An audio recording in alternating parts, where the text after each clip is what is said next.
Oke, baik.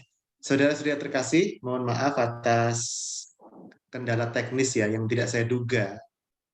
Karena rupanya di kampus kami itu jaringannya ada gangguan dan sebagainya. Ya, mohon maklum saja.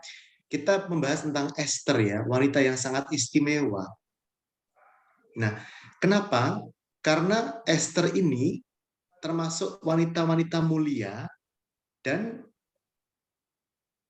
asal dari kalangan atas.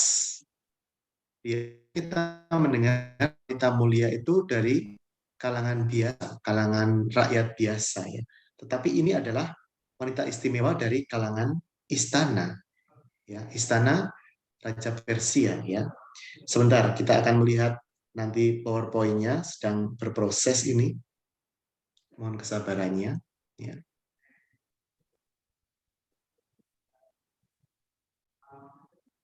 Ya, sudah saya kirim ya, Bu Irena. Silakan ditayangkan tentang Esther ini. Baik. Esther itu salah satu wanita yang saya tuliskan dalam buku saya ya. Wanita-wanita yang mulia dalam Alkitab, 35 kisah dan renungan begitu.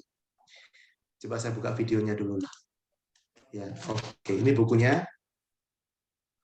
Wanita-wanita mulia dalam Alkitab ya, ada 35 kisah dan renungan. Diterbitkan oleh penerbit Canisius sudah agak lama, tahun 2018 ya. Harganya sangat murah, hanya Rp35.000 saja ya. Jadi bisa dilihat di sini ya. Lalu buku kedua saya, Mencintai Santo Yusuf. Ini bestseller di tahun Santo Yusuf yang lalu. Jadi sudah lebih dari 1.000 eksemplar terjual ya. Untuk sebuah buku rohani itu sebuah rekor ya. Sudah sebuah rekor bahwa dalam 1 tahun terjual 1.000 ya. Bukunya tipis-tipis ya, saudara-saudari. Tipis-tipis saja ya.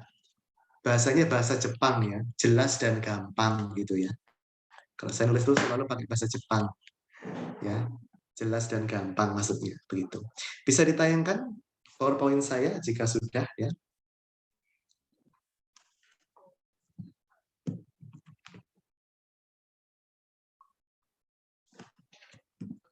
Baik, Esther. Esther ini adalah seorang Yahudi, ya, seorang Yahudi. Kelihatan dalam foto di sebelah kanan ini, ya, ada bintang Yahudi kan, ya. Iya, oke, baik sekali. Nah, bintang Yahudi karena dia seorang putri Yahudi, seorang yang kehilangan orang tuanya juga ya. Lanjut.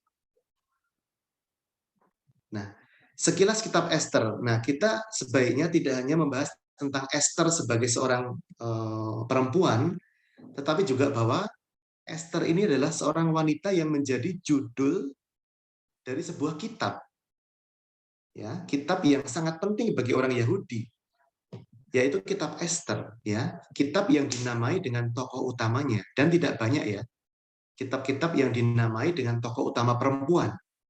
Tidak banyak. Ada kitab Esther, ada kitab Ruth juga misalnya ya.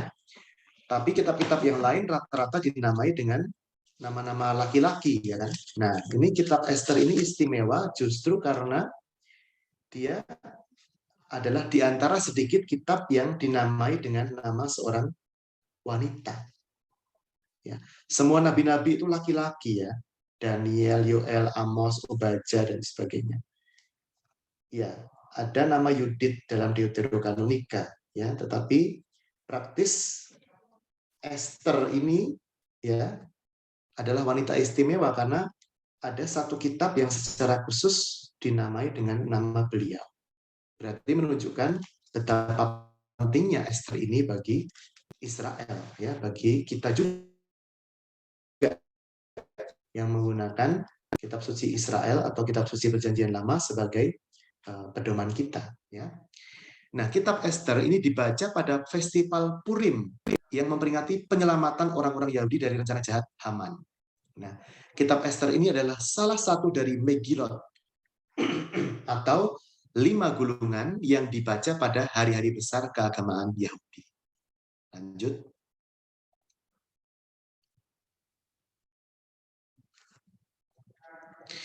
Nah, pelaksanaan ritual Purim atau pesta Yahudi Purim itu dimulai dengan hari puasa yang disebut Ta'anit Esther atau puasa Esther pada tanggal 13 Adar ya.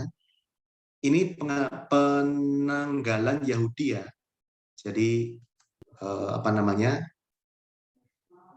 Belum saya beri keterangan ini bulan apa kira-kira. Saya juga bingung kalau ditanya, ini bulan apa Romo? Ya bulan Yahudi ini ya, 13 Adar. Jadi ada hari khusus untuk mengingat puasa yang dilakukan oleh Esther, Mordekai atau ayah asuh Esther, dan orang-orang Yahudi lainnya yang diadakan, puasa itu diadakan atau diperintahkan oleh Ratu Esther sebelum dia pergi menghadap suaminya tanpa undangan ya untuk membela orang Yahudi begitu ya. Jadi ketika itu kalau belum diundang raja dan nekat menghadap raja bisa dihukum oleh raja. Tetapi Esther mengambil resiko itu menghadap raja tanpa izin demi membela bangsanya, bangsa Yahudi. Ya. Dan sebelum pergi untuk menghadap raja itu Esther menyuruh dan juga ikut berpuasa untuk mempersiapkan secara rohani pertemuannya dengan raja untuk membela bangsanya sendiri. Ya, lanjut. Nah, ini festival Purim ya. Zaman sekarang. Jadi anak-anak itu berpesta begitu, merayakan penyelamatan bangsa Yahudi dari upaya genosida atau penghancuran etnis oleh Haman pada waktu itu ya. Lanjut. Nah, pada hari Raya Purim, orang-orang Yahudi diperintahkan juga untuk bertukar hadiah dan memberikan sumbangan kepada orang miskin. Ya, jadi ini suatu pesta yang baik ya, di mana anak-anak diajari untuk bertukar hadiah dan juga menyumbang orang miskin ya. Suatu pesta religius yang sangat syarat dengan pesan moral yang baik. Nah, tentunya namanya pesta ada makanan ya kan? Ya tidak ada dalam buku Esther tentang makanan ini tentang kue-kue ya. Tetapi orang Yahudi sekarang memanggang kue 3 sudut yang disebut Haman Tashen atau kantongnya si Haman. Jadi ya kantongnya si orang jahat yang mau membunuh bangsa Yahudi itu ya. Atau Osnei Haman atau telinganya si Haman. Ya, jadi orang Yahudi memakan kue yang menyimbolkan telinganya orang yang mau membunuh orang Yahudi pada zaman Ratu Esther. Ya, sebagai bentuk apa ya? Ya kenang-kenangan lah dulu dengan lidahmu Haman, kamu mau membinasakan orang Yahudi. Nah, sekarang rencana itu gagal, maka kami merayakannya dengan memakan telingamu kan gitu kan. Atau memakan kantongmu gitu ya. Sebagai ungkapan syukur atas kemenangan ya. Mungkin mirip kita kalau 17 Agustus itu kan kadang-kadang ada drama ya kan. Drama kita menang lawan orang Belanda gitu kan. Drama kita menang melawan orang Jepang. Ya. Jadi yang penting adalah mengingat kemenangan atas penjajah gitu ya dengan memanggang kue-kue itu, kantong Haman dan telinga Haman. Lanjut ya. Nah, ini pesta Purim. Jadi pesta keluarga ya akhirnya pesta yang sangat indah ya. Pesta yang menyenangkan karena anak-anak juga bertukar kado gitu ya. Anak-anak diajari untuk berbagi kepada orang miskin. Nah, itu yang penting ya. Demikian. Lanjut. Nah, ini yang mungkin selama ini belum kita sadari, yaitu bahwa kitab yang bernama Esther tidak menyebut secara jelas tentang Tuhan. Tidak ada kata Yahweh di sana. Tidak ada satu kata pun tentang Allah. Tidak ada ayat yang bicara soal penyembahan kepada Allah. Tidak ada tentang doa. Tidak ada tentang pengorbanan di bait Allah dan sebagainya. Atau tentang sinagoga. Tidak ada. Ya, jadi isinya kitab Esther ini benar-benar kisah duniawi ya. kisah selamat dari upaya pembunuhan oleh seorang yang iri terhadap bangsa Yahudi. Ya, jadi sifat sekuler kitab Ester ini selama berabad-abad sudah menjadi bahan kritik, ya, untuk mengkritik kitab Ester. Kitab macam apa ini? Tidak ada kata Tuhan, ya, tidak ada kata penyembahan, tidak ada ajakan untuk menyembah Tuhan, tidak ada tentang doa, ajaran tentang pengorbanan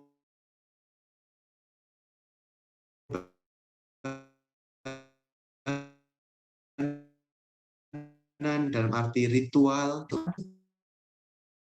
ke dalam kitab sejarah, begitu ya. Nah, tetapi apakah betul seperti itu bahwa hanya karena kitab Ester itu tidak menyebut tentang Tuhan, tidak menyebut tentang liturgi Yahudi, tentang doa, lalu dia tidak bernilai? Nah, ternyata tidak. Ya, jawabannya apa? Lanjut.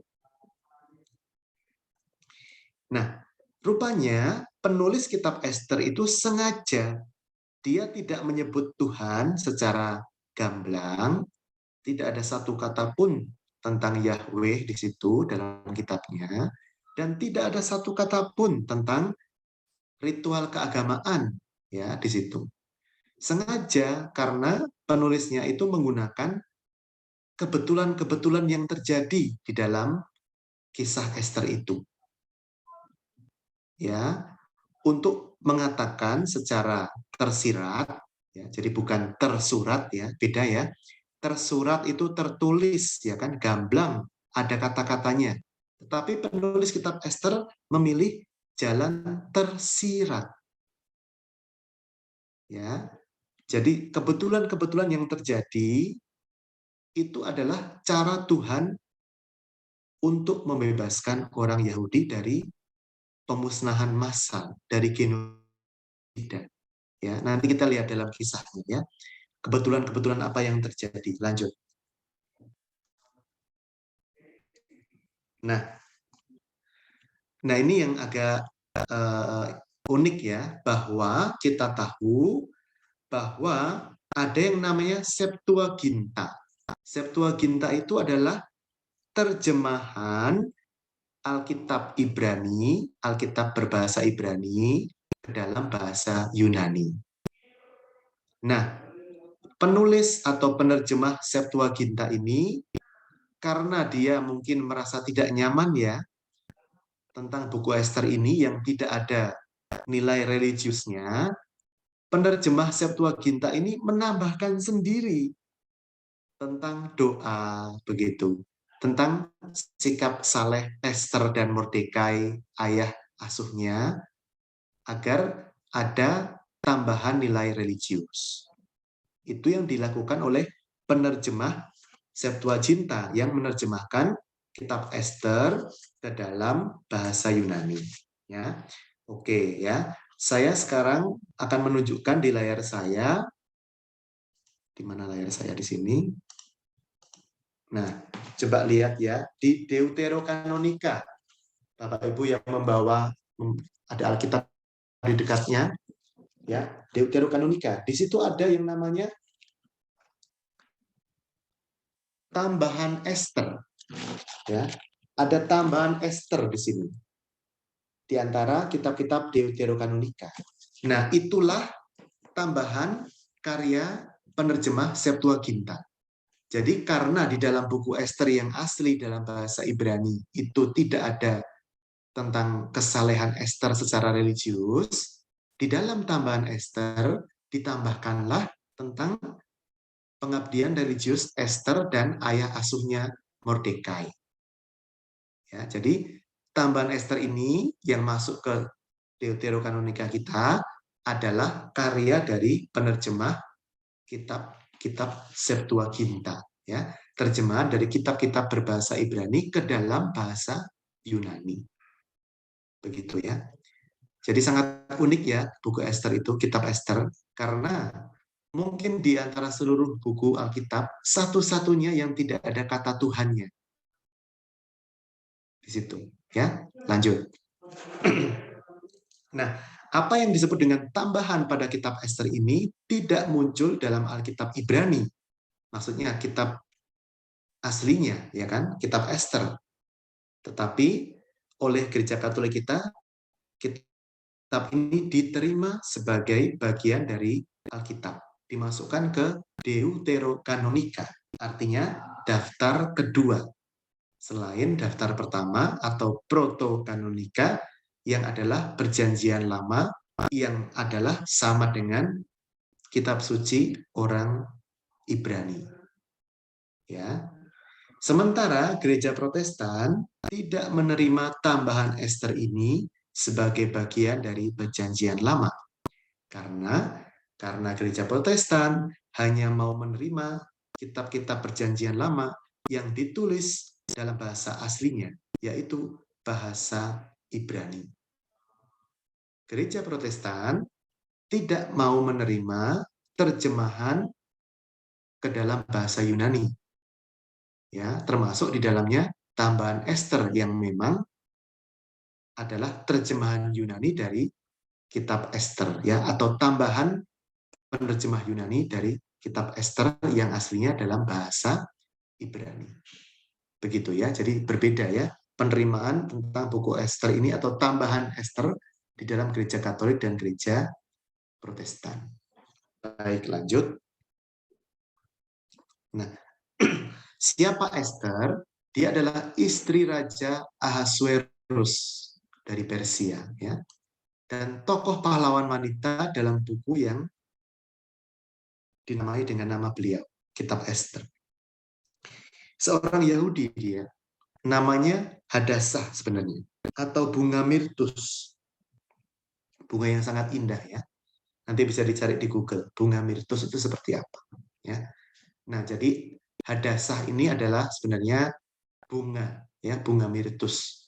Mungkin kalau Ester lahir di Indonesia, mungkin ya namanya itu melati gitu ya. Atau namanya misalnya mawar begitu ya. Karena nama salah satu bunga. Begitu. Dan dia menjadi istri Raja Persia.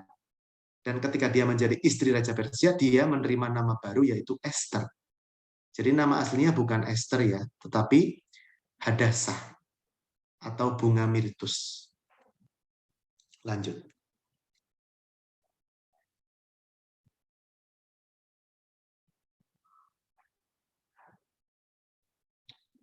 Silakan lanjut.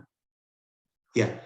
Nah, Ester nama yang baru ini itu adalah modifikasi atau perubahan dari kata Persia satarah yang berarti bintang.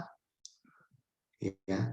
Satar atau satarah itu adalah bintang. Ya, Ester, Ester, star, STR ya kan? Ada unsur satar ya kan? Ada unsur bintang di sana ya. Jadi memang Ester ini namanya sangat indah juga ya. Artinya adalah bintang. Begitu. Selain kepribadiannya sangat luar biasa, namanya juga mencerminkan kepribadiannya ya. Dia menjadi bintang yang bersinar bagi bangsanya. Dia adalah putri Abihail, seorang suku Benyamin. Ben itu artinya anak dari. Jadi kalau ada nama Benyamin, artinya ayahnya adalah Yamin. Ben Yamin, ya kan? Anak dari Yamin. Begitu. Nah, keluarga Ester tidak memanfaatkan izin yang diberikan oleh Raja Sirus kepada orang-orang buangan Yahudi untuk kembali ke Yerusalem. Kita tahu bangsa Yahudi itu kan mengalami aneka macam penjajahan dan pembuangan ya, termasuk dibuang ke Persia. Nah, keluarganya Ester ini adalah keluarga orang-orang buangan di Persia. Tetapi ketika diberikan izin oleh Raja Sirus agar orang-orang Yahudi yang dibuang itu boleh pulang ke Israel, kembali ke Yerusalem, ke ibu kota Israel, rupanya keluarga Ester ini tidak ikut pulang kembali. Ya. Karena apa? Ya, karena rupanya sepupunya yaitu Mordekai, dia sudah menjadi pejabat. di rumah tangga Raja Persia, ya, di istana Susa. Jadi ya bisa kita bayangkan ya, misalnya orang-orang kita aja ya, misalnya orang-orang dari Maluku yang sekarang tinggal di negeri Belanda, ya kan? Kan dulu dibawa juga oleh penjajah di sana ya. Tetapi ketika Indonesia merdeka, sebagian dari WNI, sebagian dari orang Maluku misalnya, tidak ikut pulang ke Indonesia. Kenapa? Ya di Belanda sudah dapat pekerjaan, kan gitu ya. Di Belanda sudah berkeluarga, di Belanda sudah mapan hidupnya, sehingga tidak merasa perlu lagi kembali ke tanah asal. Ya. Bukan berarti tidak cinta tanah air, enggak ya.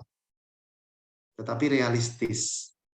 Ya. Tidak mudah mendapatkan pekerjaan kan.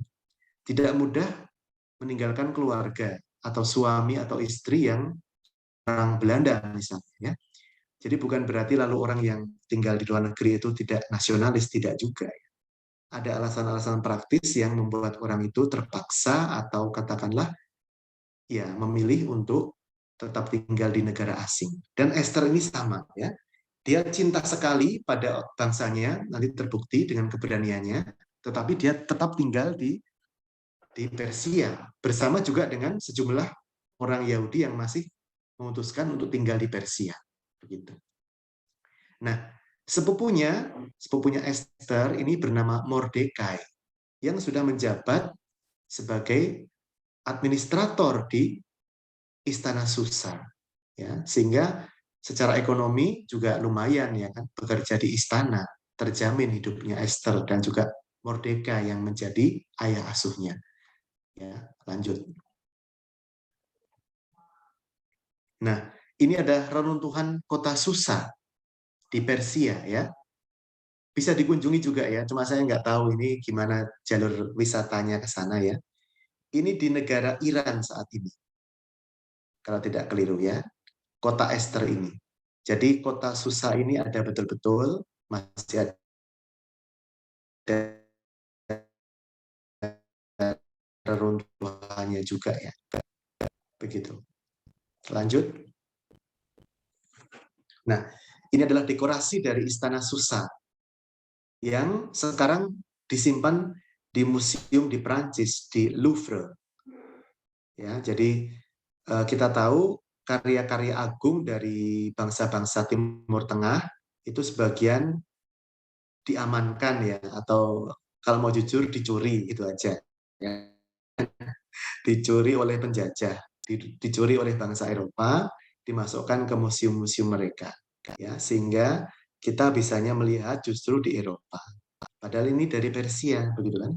Vatikan juga mengamankan ya, mengamankan atau mengoleksi beberapa peninggalan dari Mesir dan sebagainya. Ada di Museum Vatikan, bisa dikunjungi ya, di kota Roma ya. Lanjut. Nah, Esther adalah seorang istri Yahudi yang cantik dari Raja Persia yang namanya Ahasuerus atau yang nama lainnya adalah Xerxes. Xerxes pertama. Xerxes gitu ya, tapi bacanya Xerxes gitu aja. Dan sepupunya Mordekai tadi yang menjadi ayah asuhnya karena Esther ini sudah tidak punya ayah lagi ya, membujuk Raja Xerxes untuk mencabut perintah pemusnahan massal orang-orang Yahudi di seluruh kekaisarannya Xerxes. Begitu. Lanjut. Nah, ini yang tadi saya katakan tentang kebetulan-kebetulan. Ya, jadi dalam kitab Esther ini kalau kita baca ya, kita akan menemukan banyak sekali peristiwa kebetulan. Kok ya kebetulan Ratu Vasti itu diceraikan oleh Raja Xerxes atau Raja Ahasveros. Alasannya itu agak agak sedikit aneh sebenarnya, yaitu Raja Xerxes ini ingin menunjukkan kecantikan Ratu Vasti di hadapan para tamu-tamunya, tetapi Ratu Vasti ini keasikan pesta sendiri, sehingga tidak mau datang memenuhi undangan raja. Akhirnya langsung diceraikan ya oleh Raja Xerxes karena dianggap tidak taat gitu. Nah, lalu Raja Xerxes, Raja Ahasveros mencari pengganti istrinya Vasti ini dicarilah di antara gadis-gadis yang paling cantik, dan ternyata yang terpilih adalah Esther, seorang gadis keturunan Yahudi, ya, bukan gadis Persia, ya. Nah, jadi kecantikan Ratu Esther ini, dan bukan hanya cantik ya, pastinya pribadinya juga menyenangkan, membahagiakan, menjadi alasan bagi Raja Xerxes untuk memilih dia sebagai istrinya. Dan kalau kita ingat, saudara-saudari, kisah Sarah dan Abraham sama-sama menekankan tentang kecantikan, ya kan? Sarah kan digambarkan sangat cantik, ya. Sehingga ketika dibawa oleh Abraham ke negeri yang asing, Abraham takut. Jangan-jangan nanti Abraham dibunuh karena punya istri yang cantik, istrinya mau direbut oleh warga setempat. Maka kecerdikan Abraham apa? Abraham menyuruh Sarah berbohong bahwa Sarah adalah adiknya. Ya, jadi tentang kecantikan orang leluhur Yahudi itu bukan sesuatu yang baru. Ya, ketika di dalam Alkitab dilukiskan tentang seorang wanita Yahudi, biasanya sudah satu paket. Artinya dia selain cantik secara rohani, juga secara lahiriah dia dilukiskan sangat cantik. Itulah cara para leluhur, para penulis Alkitab Perjanjian Lama untuk memuji kualitas leluhur mereka. Ya, leluhur kami pasti cantik, itu, ya. Jadi tidak akan berani seorang penulis Alkitab mengatakan Esther ratu yang baik hati tetapi buruk rupa. Tidak akan berani. Ya, pasti sudah satu paket. Cantik. Begitu. Sarah sama, pasti cantik. Kenapa? Ya karena mereka lah leluhur kami. Begitu, ya. Seperti itu. Jadi tentang konsep kecantikan dalam Alkitab itu harus kita pahami juga dalam arti itu, ya. Bukan karena mungkin mereka sungguh-sungguh cantik, tetapi yang mau ditekankan adalah kualitas pribadi dari leluhur. Ya.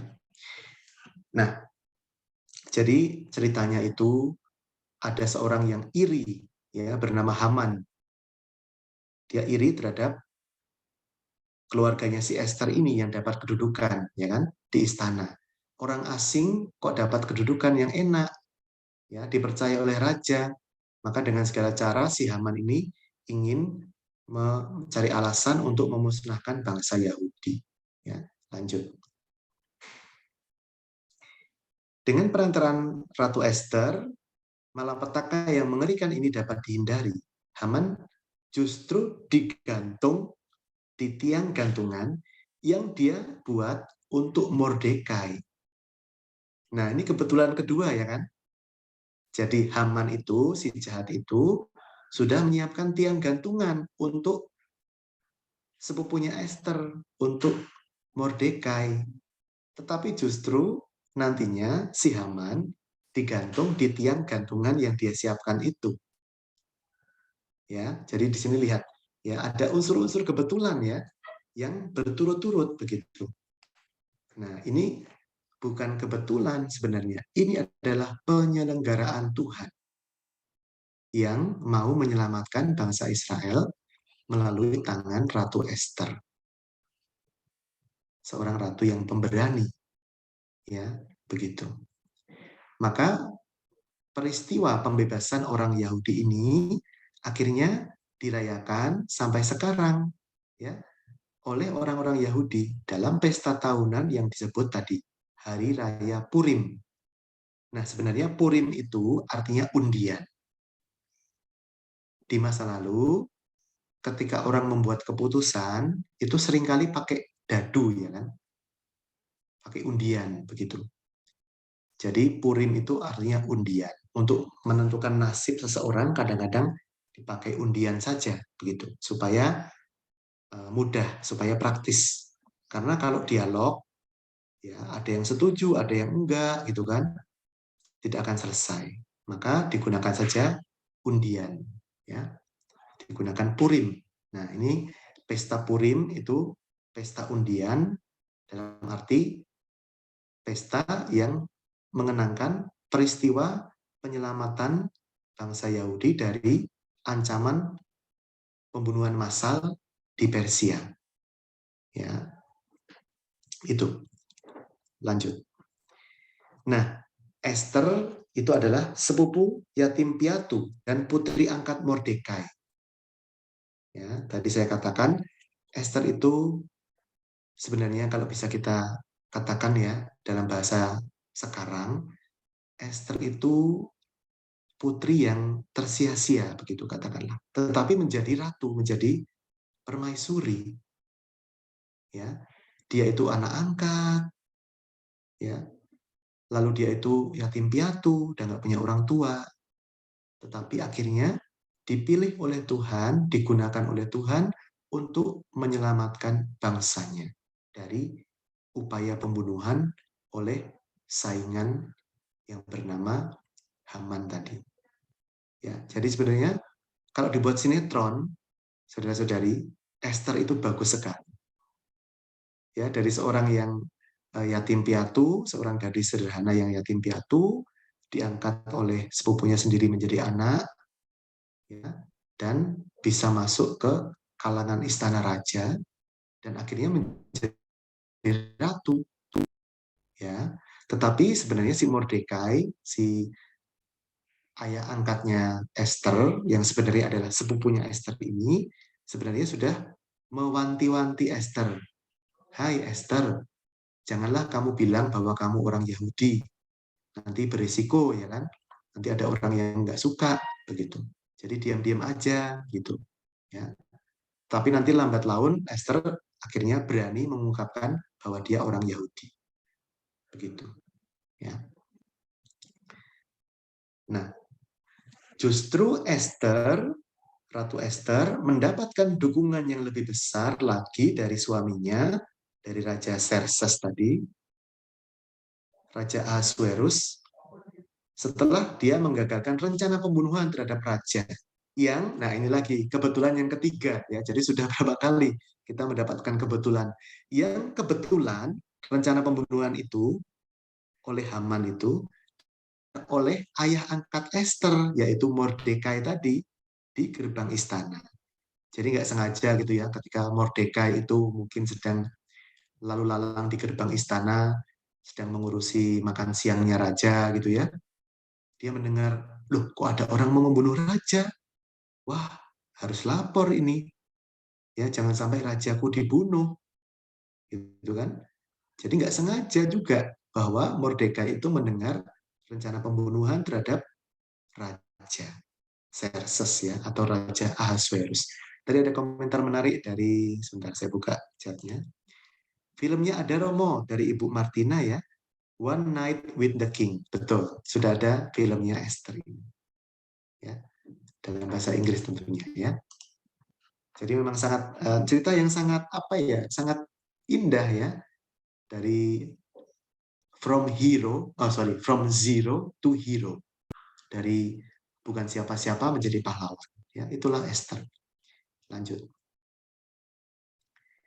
Nah, sebelum menghadap suaminya, ya, Esther lebih dulu berpesan pada Mordekai untuk berpuasa bersamanya. Nah, ini suatu yang istimewa ya. Nah, mungkin ini adalah sesuatu yang juga patut kita lakukan ya, saudara-saudara terkasih. Sebelum membuat keputusan yang penting, mari kita berdoa dan berpuasa. Seperti Ratu Esther. Ya, jadi keputusan itu bukan sesuatu yang hanya diputuskan berdasarkan otak, logika, ya. Tetapi sungguh keputusan itu kita bawa kepada Tuhan. Ya Tuhan, tolong tunjukkanlah mana keputusan yang baik untuk saya dalam hidup saya, dalam karir saya, dalam hidup keluarga saya, dalam gereja saya, ya, dalam hidup panggilan saya, ya. Nah, melibatkan Tuhan sebelum mengambil keputusan itu adalah pesan rohani dari kisah Esther. Ya, dia adalah seorang ratu loh, tetapi ingat akan Tuhan. Nah, seringkali kan kalau orang itu sudah punya jabatan, dia lupa pada Tuhan toh. Ya, sudah tinggi jabatannya, diberi Tuhan semakin naik jabatannya, Semakin besar gajinya, semakin besar kuasanya, jatuh. Kenapa? Ya, tidak lagi berdoa, lupa berpuasa, lupa prihatin, ya kan? Lupa bahwa dulunya dia orang kecil, sehingga dia ketika menjabat menindas orang kecil, gitu kan? Nah, Ratu Esther bukan yang seperti itu. Ratu Esther justru semakin dia tinggi, semakin dia menyadari bahwa semua karunia itu adalah karunia dari Tuhan. Ya, itu. Lanjut. Kumpulkanlah semua orang Yahudi yang ada di Susa maksudnya, untuk berdoa bagiku. Janganlah makan dan minum selama 3 hari dan 3 malam. Wah, luar biasa ya puasanya. Saya nggak akan kuat ini. Mungkin hari pertama udah pingsan gitu. Aku sendiri dan gadis-gadis pelayanku akan berpuasa juga. Setelah itu aku akan menghadap raja, meskipun itu melanggar undang-undang. Kalau aku harus mati karena itu, biarlah aku mati. Jadi, Ratu Esther mengambil resiko ya, dengan menghadap raja, menghentikan rencana jahat pemusnahan bangsa Yahudi. Ya, dia membela orang-orang Yahudi yang adalah juga orang-orang kecil, orang-orang biasa pada saat itu yang ada di pembuangan di Persia. Ya, dia mengambil resiko untuk dihukum mati karena dia menghadap raja tanpa diperintah oleh raja. Ya, hukumannya bisa hukuman mati itu ya, rupanya pada saat itu ya. Tetapi resiko itu diambil secara sadar oleh Esther demi membela bangsanya, membela termasuk di dalamnya orang-orang biasa, bawahannya dia, gitu kan? Nah, ini adalah sikap yang juga patut kita teladani ya. Membela orang kecil itu harus menjadi nafas kehidupan kita sehari-hari. Peduli pada nasib orang kecil itu harus menjadi nafas kita sehari-hari. Ya, begitu. Lanjut. Nah, ini menghadap, berani menghadap. Dikatakan dalam teks Alkitabnya, memegang ujung tongkat raja. Ya. Dan untungnya, nah ini sekali lagi ya, kebetulannya, begitu kan, raja itu begitu melihat Ratu Esther, hatinya langsung luluh. Dia tidak keras, begitu, tidak bertanya, ngapain kamu kesini, nggak saya suruh, gitu ya. Enggak. Begitu melihat Ratu Esther, hati raja itu dilembutkan. Begitu. Menerima dengan penuh perhatian bahkan mengatakan, Ratu Esther, apapun yang kamu minta, meskipun itu separuh dari kerajaanku, akan aku berikan. Ya, jadi luar biasa ya, kebetulan ini ya, kebetulan yang keberapa ya tadi? Tadi sudah 3 ya. Ini kebetulan yang keempat, bahwa si raja tidak marah ketika Ratu Esther menghadap tanpa izin, tanpa disuruh. Ya, padahal raja mungkin sedang rapat penting begitu ya, atau sedang ada pesta dengan panglima-panglimanya, kita tidak pernah tahu ya, dan bisa dianggap mengganggu kan. Ya, tetapi rupanya ada kebetulan yang bagi kita adalah penyelenggaraan ilahi. Ya, kadang-kadang kita dalam hidup kan menganggap wah kebetulan aja ya, kebetulan aja aku tuh lahir pinter gitu ya, kebetulan keluargaku keluarga yang mampu sehingga bisa menguliahkan aku, kebetulan aku sehat ya, lolos dari COVID dan sebagainya. Ya bisa saja itu kebetulan, tetapi bagi orang beriman itu adalah penyelenggaraan Tuhan. Ya, tidak ada satupun peristiwa dalam hidup kita yang sungguh-sungguh murni begitu ya, kebetulan. Ada tangan Tuhan di sana bagi orang yang percaya. Ada campur tangan Tuhan dalam hidup kita. Ya, bukan hanya rangkaian kebetulan sehingga hidup kita menjadi sepertinya hampa ya, karena ya hanya kebetulan-kebetulan aja ya. Aku begini ya karena memang begitu gitu kan. Tetapi tidak melihat bahwa saya itu bisa begini karena karunia Tuhan. Ya, karena Tuhan mencintai saya, karena Tuhan menyelamatkan saya dari pandemi. Ya, luar biasa ya. Bagi orang yang percaya itu peristiwa-peristiwa hidup menjadi sangat bermakna. Begitu. Demikian pula bagi penulis kitab Ester, dan juga bagi Ester sendiri pastinya, yang memaknai peristiwa-peristiwa itu sebagai campur tangan Tuhan di dalam hidup. Ya, silakan kalau ada pertanyaan bisa langsung disampaikan ya. Lanjut. Nah, Ester itu seorang puan ya, puan perempuan artinya, yang cantik lahir dan batin. Nah, kecantikan batiniahnya terutama tampak sekali dalam kasihnya kepada ayah asuhnya, Mordekai. Ya, saya akan dalami sedikit tentang hal ini ya. Jadi, fakta hidup membuktikan ya bahwa tidak semua orang bisa berdamai dengan ayahnya sendiri. Tidak semua orang bisa hidup harmonis dengan ibu kandungnya sendiri. Ya kan? Cukup banyak ya terjadi, mungkin juga di lingkungan keluarga besar kita, ya, konflik antara anak-anak dengan orang tua kandungnya sendiri. Ya, mungkin karena terlalu materialistis, ya, yang dipikir itu hanya warisan, hanya aku dapat apa gitu kan dari orang tuaku. Kalau bisa orang tuaku cepat mati gitu kan, biar aku cepat dapat warisan gitu ya. Nah, kadang-kadang ada loh yang doanya kayak gitu ya. Semoga orang tuaku cepat meninggal ya Tuhan, aku udah nggak tahan merawat dia. Gitu. Ya, sebagai suatu keluhan manusiawi itu ada, tetapi jangan sampai lalu menjadi sikap, ya. Karena ada perbedaan antara reaksi spontan dengan sikap. Reaksi spontan itu hanya sesekali mengeluh. Ya, saya pun juga mengeluh ya. Kalau misalnya nanti saya diminta untuk menemani seorang romo yang lansia dan sebagainya, harus serumah dengan yang lansia tentu tidak mudah, ya kan?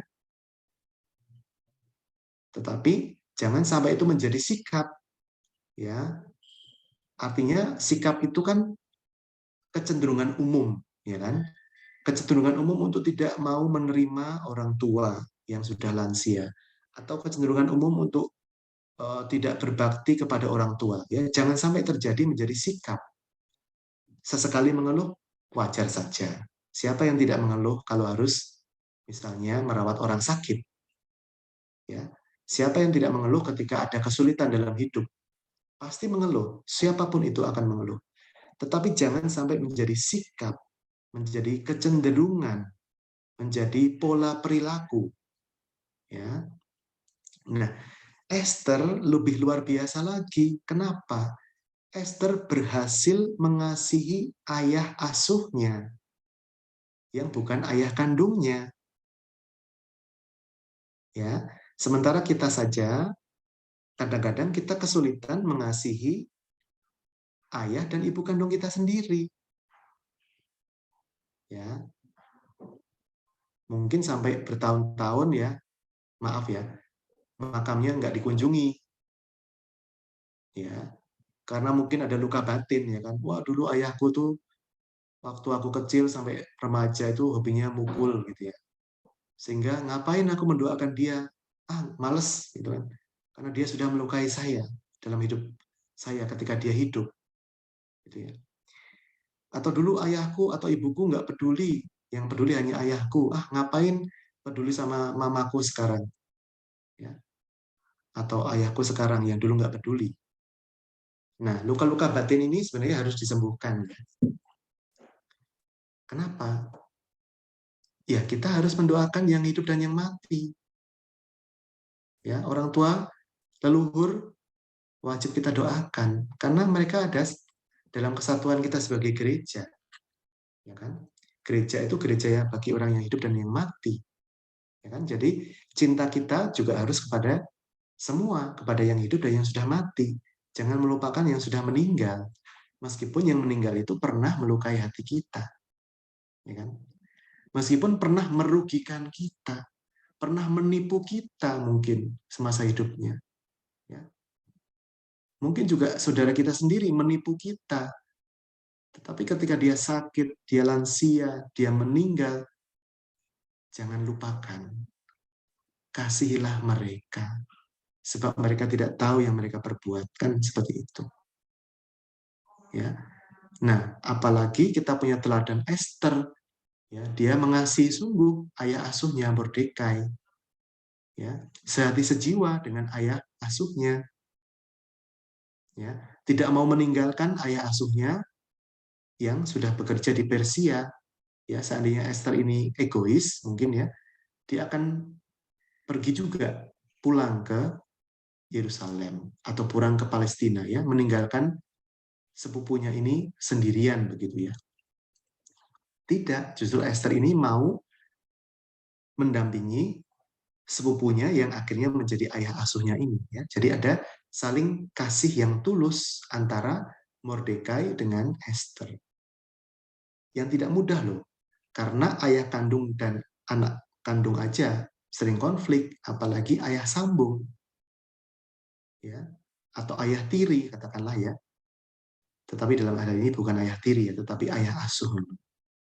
Ya, jadi relasi humanis penuh cinta kasih antara Esther dan Mordekai ini juga menjadi teladan bagi kita ya, untuk mengasihi pertama-tama keluarga kita sendiri. Begitu. Saudara-saudari, saya selalu ingat satu pesan yang diungkapkan oleh Santa Teresa dari Kalkuta. Ketika Santa Teresa dari Kalkuta diundang untuk pidato di PBB, pernah ya diundang beliau di depan sidang delegasi PBB itu, diundang untuk berbicara, Madre Teresa dari Kalkuta ini. Dan Madre Teresa mengatakan apa kepada sidang PBB ini?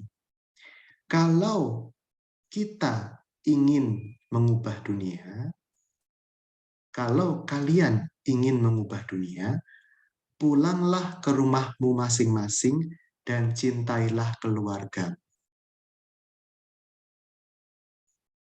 Dalam sekali ya. Kalau kamu mau mengubah dunia, pulanglah ke rumahmu dan kasihilah keluargamu. Luar biasa ya. Karena nyatanya kita sering keluar-keluar, saya mengasihi sesama, saya mengasihi Tuhan, tapi keluarga sendiri tidak atau belum kita kasih sepenuh hati. Ya, masih ada yang kita sakit hati, masih ada yang belum kita ampuni, masih ada yang belum kita meminta maaf kepadanya. Ya kan? Masih ada luka-luka batin dalam keluarga yang belum selesai karena kita tidak mau inisiatif untuk menyelesaikan luka-luka batin itu dengan rendah hati, minta maaf, memaafkan. Ya, jadi tugas mengasihi keluarga itu adalah tugas yang sangat berat, saudara-saudari. Banyak sekali pengalaman dalam keluarga-keluarga justru membuktikan lebih mudah mengasihi tetangga, lebih mudah mengasihi teman kerja daripada mengasihi keluarga sendiri, daripada mengasihi darah daging sendiri. Ya, kebetulan saya anggota MSF ya, Misionaris Keluarga Kudus. Dan kami menangani banyak sekali konseling keluarga, ya kan? Sehingga kami menjadi tahu bahwa saat ini tidak mudah menjadi keluarga Kristiani itu. Karena ada luka-luka ya, ada luka-luka, ada penolakan, ada macam-macam konflik ya, ya kan? Itu. Maka kata-kata Ibu Teresa tadi sangat sangat sangat mengesan bagi saya pribadi dan bagi semoga juga bagi Anda. Kalau ingin mengubah dunia, pulanglah ke rumahmu, cintailah keluargamu. Maka dunia Anda akan berubah. Karena dunia Anda adalah keluarga Anda sendiri sebenarnya. Ya, tidak perlu mencari hiburan di tempat-tempat lain, nonton ke sana kemari bioskop, ya. Kebahagiaan yang paling hakiki adalah ketika Anda merasa dicintai dan mencintai keluarga. Ya, itu adalah kebahagiaan dalam hidup Anda. Kalau mau kita sadari, ya. Itu poin pertama, ya. Lalu kesungguhannya berpuasa dan berdoa, memohon keselamatan, ya, sama. ajakan ini berlaku bagi kita. Sebelum mengambil keputusan-keputusan penting, mari kita berdoa kepada Tuhan, novena dulu sebelum mengambil keputusan penting. Prihatin dulu, sedekah dulu, ya kan? Bantu siapa yang selama ini nggak pernah dibantu, ya. Mungkin keluarga sendiri yang selama ini nggak pernah disapa, sapalah dia. Ya. Berilah sesuatu yang kecil-kecil saja, ya kan? Sebagai tanda kasih, tanda perhatian, gitu. Oleh-oleh sederhana, menyapa bagi mereka yang sudah lama nggak kita sapa. Ya, nanti Tuhan akan buka pintu rezeki kok kalau seperti itu. Ya, sudah terjadi berkali-kali ya. Kalau kita prihatin, kalau kita itu sungguh mencari Tuhan, Tuhan akan membukakan pintu. Karena apa? Tuhan bersabda, carilah maka pintu akan dibukakan bagimu. Ya. Dan di seminari saya di Mertoyudan dulu, di Magelang, ada sebuah poster ya. Kalau di satu tempat Tuhan tidak atau belum membuka pintu, di tempat lain dia akan membukakan jendela. Saya ulang, kalau di satu tempat Tuhan belum membukakan pintu, di tempat lain dia akan membukakan jendela. Bagi orang percaya, ada harapan. Itu intinya ya. Baik. Demikian dari saya ya, mengajak kita untuk fokus pada kecantikan rohani ya. Slide saya tidak usah panjang-panjang karena intinya sudah saya sampaikan begitu. Bisa dihentikan sekarang ya. Ya, terima kasih. Terima kasih Romo. Bagi Bapak Ibu yang ingin saya tidak bisa bertanya, mendengar ya. Jadi tolong diketik. Oke, nggak masalah Romo. Bapak Ibu yang mau bertanya, silakan, mungkin ada yang di chat. Ini ada satu pertanyaan ini. Sebentar Biasanya, saya hidupkan mungkin bisa di sini ya. Ada pertanyaanmu. So, biasanya kalau ayah ini dulunya hobi mukul anaknya, kalau anaknya salah. Setelah anaknya menjadi besar dan dewasa, anaknya ini tidak hanya luka batin dan tidak mau mengunjungi makam ayahnya saja. Bahkan malah anaknya ini menjadi orang yang berkelakuan kasar dan sebagainya. Ya. Oke. Nah, ya ini kenyataan dalam hidup ya, bahwa luka batin dari seorang ayah itu memang bisa berpengaruh pada perilaku kita. Tetapi kita ingat, saudara-saudari, kita adalah pribadi yang harusnya membuat perubahan. Kalau ayah kita kasar, ibu kita kasar, ya kita jangan kasar. Ya kan? Kita adalah guntingnya, gitu. Apa yang jelek itu jangan diteruskan. Ya, jadi jangan dijadikan pembenaran bahwa oh dulu ayahku mukul anak, jadi aku berhak dong mukul anakku. Nah, itu logika yang sesat, ya kan? Justru kita seorang Kristiani harus mengubah secara Kristiani, ya kan? Seperti itu ya. Jadi luka batin sepahit apapun itu bisa sembuh kalau kita mau sembuh. Percayalah. Ya. Cari pertolongan ya dari konselor, dari seorang pastor, suster juga bisa ya. Untuk melepaskan luka-luka batin itu. Begitu ya. Ini sebentar lagi saya harus rapat ini. Aduh, memang luar biasa kesibukan di hari ini ya. Ada 2 rapat saya nanti. Ya, sehingga saya tidak bisa lama-lama ya dengan segala maaf. Saya pamit ya. Maaf sekali. Sebentar lagi ada rapat di kampus. Ini saya masih di kampus juga. Terima kasih Romo. Mari kita Terima kasih bisa banyak Ibu mengucapkan Martina. terima kasih lewat chat, Ya, teman-teman. semoga Boleh renungan diketik. ini berguna dan kalau mau pesan bisa di Tokopedia ada buku-buku ini ya. Mencintai Santo Yusuf, Bobby MSF itu nanti pasti ada. Lalu wanita-wanita mulia dalam Alkitab juga ada. Ya. Nanti bisa saya carikan forwardkan judul-judulnya ya. Terima kasih banyak. Terima kasih Terima ya. kasih. Selamat beraktivitas Tuhan. kembali Romo.